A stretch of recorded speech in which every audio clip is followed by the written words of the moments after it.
Pray excuse my late arrival. Will Thancred and Reen not be joining us? Nay, milady. With apologies to all, they beg leave to pursue their investigation of the empty to its conclusion. Should matters here demand their presence, however, they did assure me that they would make themselves available. Yes, of course. Then let us proceed.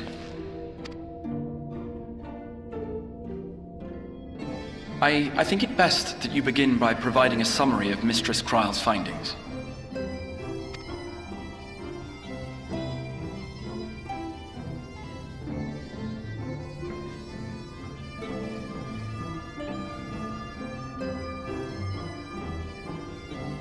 I suppose it was only to be expected that some change would occur.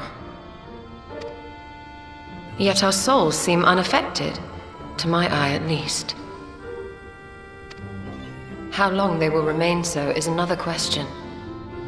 Kryle is right.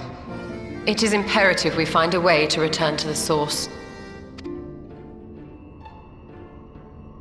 Perhaps an explanation of the method by which I brought you here will yield some inspiration. Ere I begin, it must be noted that I am by no means a gifted mage. In order to employ powerful magics, I must rely upon the Crystal Tower and its boundless reservoirs of energy. The magic that summoned you was no exception. 'Tis a singular spell, adapted through painstaking effort from the technique that transported me to the First. To use an analogy, it works by cutting a hole in the fabric of reality. A hole tailored to the object of summoning, through which it and it alone may pass unscathed. Though I succeeded in creating said hole, I failed to latch onto my intended target. Instead of you, the spell found those close to you, and ended up summoning them in their incomplete state.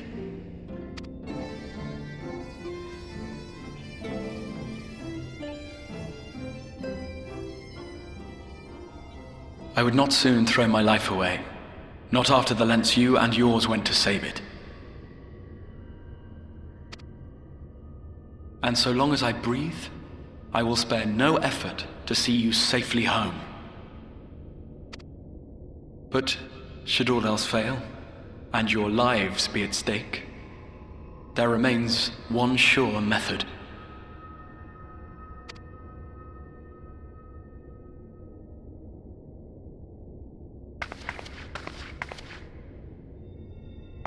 Oh! What was that for? How can you even entertain such thoughts? You owe your life to the Warrior of Light, and you don't get to die unless she says so.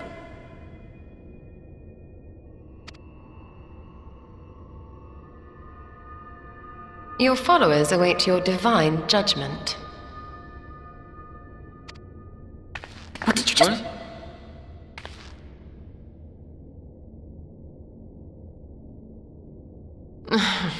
If the two of you have finished, perhaps we could return to our discussion? Rather than dwelling upon the multiple failed attempts at transference, I think it would behoove us to focus on the solitary success.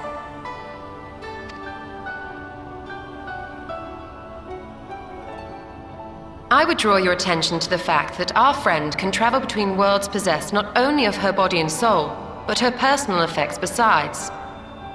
This is no different from the teleportation magics to which we are all accustomed. Magics that allow for the transportation of those inanimate objects one considers to be an extension of oneself.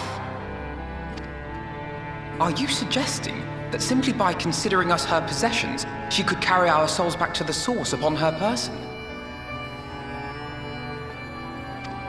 Well, it would be nice if things were that simple for a change. But vague notions of ownership seem a rather tenuous thing to stake our lives on. So much as a moment of doubt on her part and we'd be left floating in the rift. Milady hath the right of it. The requisite fixity of belief would be too much to ask even of our friend. Yet were we to immure our souls within an object in her possession, mayhap then our safe passage could be assured.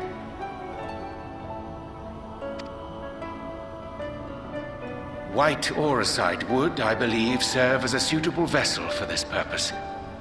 It was conceived to imprison the massy soul of an Ascian, and should house one of ours with relative ease. We would need only to ensure our soul's safe preservation inside the stone, and identify a means by which they might be transferred back unto our vacant bodies. Soul preservation and transference. I believe I know of someone who may be able to assist us. On the far shore of the source, there stands a great palace built by the elves. It was forsaken in the wake of the flood, but a certain Numo chose to make their home there soon after. Though they have long lived as a recluse, they once occupied a place of honor in Verbert's royal court, and it is said that none in all of Norvrant is more knowledgeable than they on matters of the soul.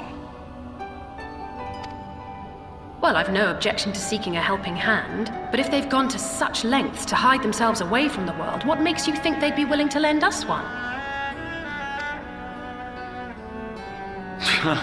A worthy question. Years ago, I myself tried and failed to solicit their cooperation in the battle against the Sin Eaters. No sooner had I begun to make my plea than they unleashed a swarm of their familiars upon me. Unlike me, however, you have curried favor with the Fae folk. By that merit alone, I am hopeful that they would grant you an audience. They may still be inclined to turn you away, of course, but if their knowledge might feasibly facilitate your return home, we have to try.